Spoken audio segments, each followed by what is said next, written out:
Question 16 है, create event ammeter. इस question में करना क्या है कि हमें एक क्लास दे रखा है, उस क्लास को डिफाइन करना है। इसमें होगा क्या कि अगर सब्सक्राइबर पे हम कोई इवेंट दे रहे हैं, सब्सक्राइब इवेंट, और हम एक फंक्शन देंगे कॉल बैक, तो वो क्या होगा, ये इवेंट स्टोर हो जाएगा और इस इवेंट के रिस्पेक्टिव में ये कॉल बैक स्टोर हो जाएगा। तो ऐसे ही क्या होगा कि मल्टीपल इवेंट्स हो सकते हैं और एक इवेंट के कॉरस्पॉन्डिंग मल्टीपल कॉल बैक्स की, जैसे इवेंट 1 पे कॉल बैक 1 है तो इवेंट 1 पे कॉल बैक 2 भी आ सकता है। मतलब इवेंट 1 पे बहुत सारे कॉल बैक स्टोर हो सकते हैं मल्टीपल सब्सक्राइबर। हम सब्सक्राइब करवा देंगे किसी इवेंट को, तो वो हमें एक वेरिएबल रिटर्न करेगा सब1, जैसे यहाँ पे सब1 ले रखा है। तो इस वेरिएबल में ये जो ऑब्जेक्ट है, इस ऑब्जेक्ट में क्या होगा, एक फंक्शन होगा। ये क्या करेगा, जो भी हमने जैसे सब1 को सब्सक्राइब करवाया था तो उस कॉल बैक को रिमूव कर दे। जो एमिटर है इसके अंदर एक एमिट मेथड भी है। इसके अंदर क्या होगा, जब भी हम इवेंट नेम पास करेंगे और जितने पैरामीटर पास करें, तो जो भी इवेंट 1 के कॉरस्पॉन्डिंग हमारे कॉल बैक स्टोर थे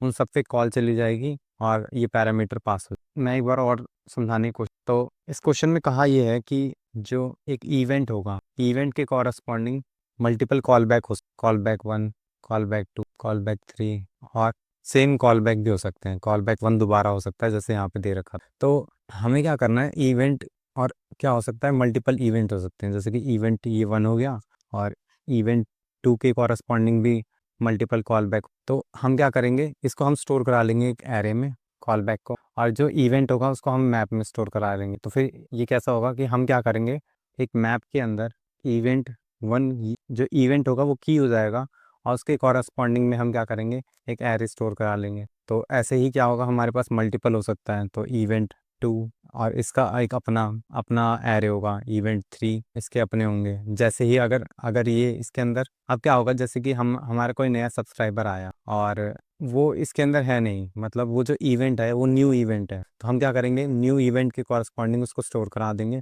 एरे में। और अगर वो पहले से ही मौजूद है तो हम क्या करेंगे, उसके एरे में उसको ऐड कर। तो अब हमें क्या करना है, जो क्वेश्चन था उसमें था कि हमें जो ऑब्जेक्ट मिलेगा उसमें रिलीज मेथड होगा। तो ये मेथड क्या करेगा, जैसे कि अगर मैंने कोई सबवन था और उसको रिलीज कर दिया, तो मेरा जो पर्टिकुलर कॉल बैक है, जैसे कि मान लेते हैं कि ये कॉल बैक डिलीट हो जाएगा, तो मेरा कॉल बैक अभी भी है यहाँ, जो सेम फंक्शन है, पर जो उसके कॉरस्पॉन्डिंग था, जो सब1 के कॉरस्पॉन्डिंग था, वो डिलीट हुआ। तो अगर डिलीट ऑपरेशन देखें एरे के अंदर, तो क्या होगा कि हमें क्या करना पड़ेगा, या फिर इंडेक्स स्टोर करनी पड़ेगी या कोई कोई वैल्यू स्टोर करनी पड़ेगी जिससे हम फाइंड करें कि कौन से पर्टिकुलर सब्सक्राइबर के लिए हमें डिलीट कर। तो और फिर इसमें क्या होगा कि हमें ट्रैवर्स करना पड़ेगा पूरे एरे पे और चेक करना पड़ेगा कि कहाँ पे है वो कॉल बैक जिसको हमें डिलीट करना है। तो ये जो टाइम कॉम्प्लेक्सिटी हो जाएगी वो O ऑफ n हो जाएगी। इसकी जगह हम क्या करेंगे, एरे की जगह हम क्या कर सकते हैं, सेट ले सकते। तो सेट में क्या होगा कि हम डायरेक्ट कॉल बैक को स्टोर करा देंगे, मल्टीपल कॉल बैक यहाँ पे ऐड होते जाएंगे, और जब भी हमें कोई सा भी डिलीट करना होगा तो हम कॉल बैक पास कर देंगे सेट, वो जो सेट हमने वेरिएबल बनाया है, जैसे जो भी वेरिएबल है सेट का उसमें डिलीट मेथड होता है, तो डिलीट मेथड में हम कॉल बैक पास कर देंगे तो डिलीट हो जाए। पर यहाँ पे एक प्रॉब्लम होगी, प्रॉब्लम ये होगी कि जो सेट होता है, सेट के अंदर यूनिक स्टोर होते हैं, तो जो कॉल बैक फंक्शन होगा वो मल्टीपल मल्टीपल टाइम आ सकता है, मतलब सेम आ सकता है, और हर बार क्या होगा कि सेट जो है इसको स्टोर नहीं करेगा क्योंकि हर बार सेम सेम फंक्शन। तो हम क्या करेंगे, हम एक ऑब्जेक्ट बना लेंगे जिसमें हम क्या करेंगे, कॉल बैक को स्टोर कर लेंगे और फिर इस ऑब्जेक्ट को हम पुश, तो हमारा जो सेट होएगा उसके अंदर क्या होंगे, मल्टीपल ऑब्जेक्ट। तो हर बार क्या होगा, एक नया ऑब्जेक्ट बनेगा, जैसे कि कोई भी फंक्शन आएगा तो हम क्या करेंगे, चाहे वो सेम फंक्शन क्यों ना हो, हम एक नया ऑब्जेक्ट बना लेंगे, पुश कर देंगे। अब डिलीट करना होगा तो हम क्या करेंगे, इसका रेफरेंस दे देंगे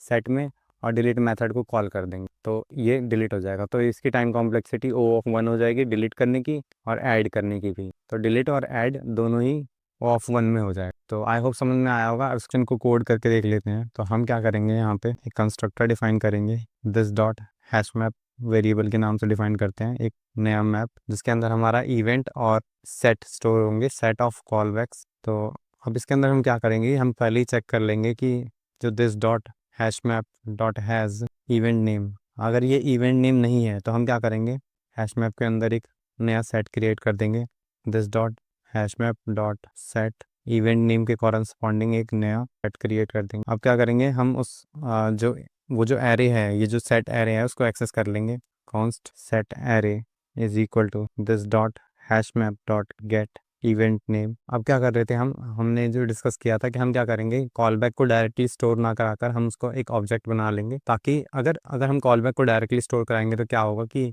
सेट जो है वो यूनिक स्टोर करता है, तो जो अगर ये कॉल बैक दोबारा आएगा तो वो उसको स्टोर नहीं कराएगा। पर हमें तो मल्टीपल मल्टीपल टाइम स्टोर कराना है पर्टिकुलर सब्सक्राइबर के अकॉर्डिंग। तो हम क्या करेंगे, ऑब्जेक्ट बना लेंगे, call back object is equal to call back. तो हमने ये नया ऑब्जेक्ट बना लिया है। इसको क्या करेंगे, हम सेट एरे के अंदर कर देंगे। पुश नहीं होगा, ये एरे नहीं है, ये सेट है, तो इसके अंदर ऐड होगा, ऐड कॉल बैक ऑब्जेक्ट। तो ये हमने ऐड करा दिया। अब क्या था कि सब्सक्राइब मेथड कॉल होगा तो ये एक ऑब्जेक्ट रिटर्न करेगा जिसके अंदर रिलीज मेथड होगा। और जब रिलीज मेथड को कॉल करेंगे तो जो इसके कॉरस्पॉन्डिंग हमने कॉल बैक दिया था क्रिएट करते समय, उस कॉल बैक को डिलीट कर। तो अब क्या करेंगे, हम यहाँ पे रिटर्न कर देंगे एक ऑब्जेक्ट जिसमें रिलीज मेथड होगा। तो फंक्शन, अब क्या करेंगे, हमारे पास एक सेट एरे होगा जो हमने ऊपर डिक्लेयर कर रखा है। तो हम क्या करेंगे, सेट एरे में से सेट एरे डॉट डिलीट कर देंगे कॉल बैक ऑब्जेक्ट को। और क्या करेंगे, अगर जो हमारा हैश मैप है, अगर सेट एरे जो है इसका अगर साइज 0 हो जाता है तो यानी इसके अंदर कोई कॉल बैक नहीं है, तो हमें क्या करना होगा, जो इवेंट है उसको भी डिलीट करना होगा। अब यहाँ पे क्या करेंगे, जब एमिट कॉल होएगा, एमिट क्या होगा, जितने भी इवेंट नेम के कॉरस्पॉन्डिंग कॉल बैक स्टोर होंगे उन सभी कॉल बैक जो फंक्शन है उस पर आर्गुमेंट पास करके उन्हें कॉल करना है। तो हम क्या करेंगे, वो एरे निकाल लेंगे, set array is equal to this dot hash map dot get event name. अगर ये एरे मिलता है तो ठीक है, नहीं तो फिर हम एक एम्प्टी एरे रिटर्न कर देंगे। फिर हम इस पे लूप चलाएंगे, set array dot for each loop. इस जो सेट एरे है इसके अंदर हमें ऑब्जेक्ट मिलेगा जो हमने स्टोर कराया था ऊपर। और इस ऑब्जेक्ट के अंदर, जैसे जो हमने कॉल बैक ऑब्जेक्ट करा रखा है, इसके अंदर कॉल बैक नाम की एक की होगी, call back object dot call back. इसके ऊपर हम अप्लाई मेथड को कॉल कर देंगे, इसमें दिस पास करें, आर्ग्यूमेंट एरे पास कर, इसको सबमिट करते हैं। सबमिट किया तो हमारे पास एक एरर आ रहा है, can not read property of undefined reading delete. तो ये हमारा डिलीट में हो रहा है। तो यहाँ पे हो क्या रहा है, जब हम ये फंक्शन पास कर रहे हैं, करंट यूज़ हो रहा है, जो भी वैल्यू यूज़ हो रही है, और ये जो मैप है इसका एक्सेस नहीं है इसके पास। हम क्या करेंगे, एरो फंक्शन जो होता है, अगर जो दिस है उसको इनहेरिट करता है,